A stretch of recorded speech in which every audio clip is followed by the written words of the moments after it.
PT Saraswanti Indoland Development terbuka jumlah penawaran umum sebanyak-banyaknya 340 juta saham biasa atas nama atau sebesar 6,31% dari modal ditempatkan dan di sektor perseroan setelah penawaran umum perdana saham dengan nilai nominal Rp20.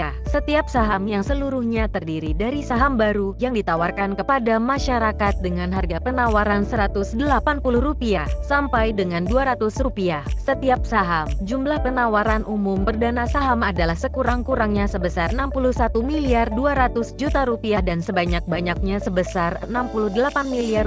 Perseroan secara bersamaan juga menerbitkan sebanyak-banyaknya 340 juta waran seri I yang menyertai saham baru perseroan, atau sebanyak 6,74% dari total jumlah saham ditempatkan dan disetor penuh. Waran seri I diberikan secara cuma-cuma sebagai insentif bagi para pemegang saham baru yang namanya tercatat dalam daftar pemegang saham pada tanggal penjatahan. Setiap pemegang satu saham baru perseroan berhak memperoleh satu harga pelaksanaan sebesar Rp250 yang dapat dilakukan setelah 6 bulan sejak waran dimaksud diterbitkan sampai dengan 12 bulan berikutnya yang berlaku mulai tanggal 6 Januari tahun 2023 sampai dengan tanggal 6 Januari tahun 2024. Total dana dari waran seri I adalah sebanyak-banyaknya Rp85 miliar.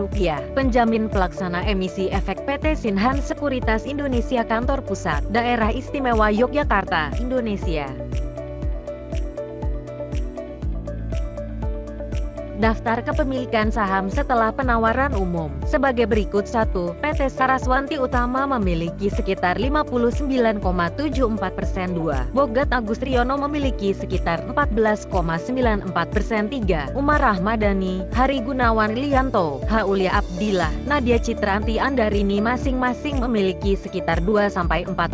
Sedangkan 4. Masyarakat memiliki sekitar 5,94% dan waran seri I sekitar 5,94%.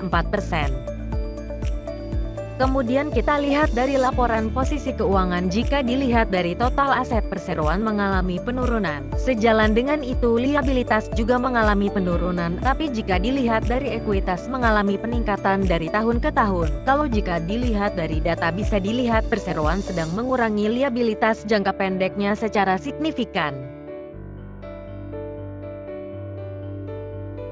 Rencana penggunaan dana. Seluruh dana yang diperoleh dari penawaran umum perdana saham ini, setelah dikurangi seluruh biaya-biaya emisi saham dan dana yang diperoleh dari pelaksanaan waran seri I, akan digunakan untuk modal kerja perseroan. Adapun modal kerja yang dimaksud adalah terkait dengan pembayaran untuk biaya pemeliharaan MCC dan hotel, pembelian bahan baku untuk makanan dan minuman, pembelian persediaan hotel, pembayaran tenaga kerja dan utilitas, modal kerja untuk pembayaran kepada pemasok dan kontraktor dalam rangka pembangunan proyek apartemen Arjuna dan Bima serta pembangunan proyek Banyu Bening.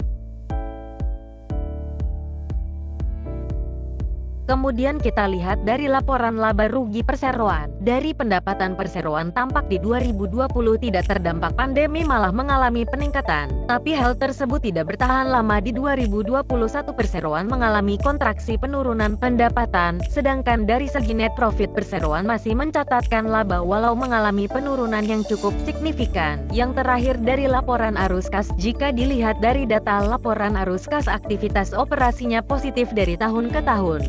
Pembayaran hutang juga terlihat di arus kas, aktivitas pendanaannya yang selalu negatif.